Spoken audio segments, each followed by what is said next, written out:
जय जवान जय किसान मित्रांनो, तर कसे आहेत तुम्ही? मी पण चांगला आहे. तर आज काल रात्रीचा आभाळ आल्यामुळं आपण घाईत आज ताईटमध्ये फुल्ले बिल्ले पाडायला सुरू केलेले आहे. पाऊस जर आला तर पहिल्याच झटक्यात आपण कॉटन किंग लगेच लावून देणार, म्हणजे सरकी लगेच लावून देणार पहिल्या झटक्यातच. एकदम खतरनाकमध्ये फुल्ल्या बिल्ल्या तुम्ही तर बघतच आहे. फुल्ल्या बिल्ल्याचे आलो आहेत आपल्याकडे टॉपचा विषय असतो एकदम. सगळ्यात आधी नियोजन करून घेतो आपण. नियोजन केलं का लगेच 2 मिनटात जिकडे तिकडे विषय.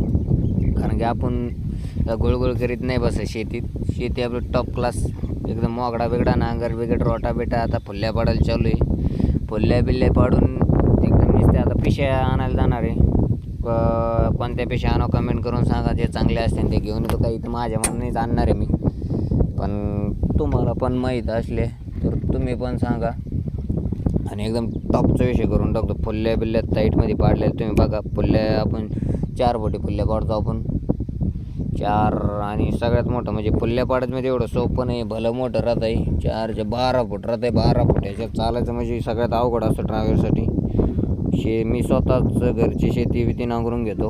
ड्रायव्हर बिअर काही नाही लावित. सगळी एकदम टॉपचा विषय करून टाकलेला आहे आपण. फुल्ल्या बिल्ल्या पाडून घेतलेल्या आहेत. तुम्ही पण पाडा. पाऊस 2-4 रोजात येणार आहे.